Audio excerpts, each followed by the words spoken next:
Hello everyone, welcome to Online Help Guide. Today in this video, I'm going to show you how to log into 99designs account online. So without any further ado, let's get started. First of all, open up a web browser. Now in the search bar, type in www.99designs.com. After you come across this official page, click on the login option in the top right corner.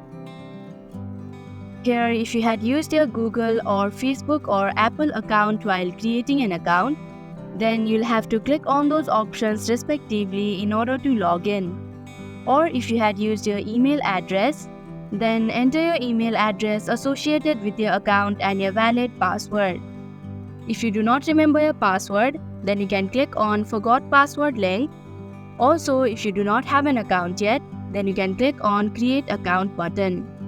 Finally, after entering your details, click on the Sign In button to proceed.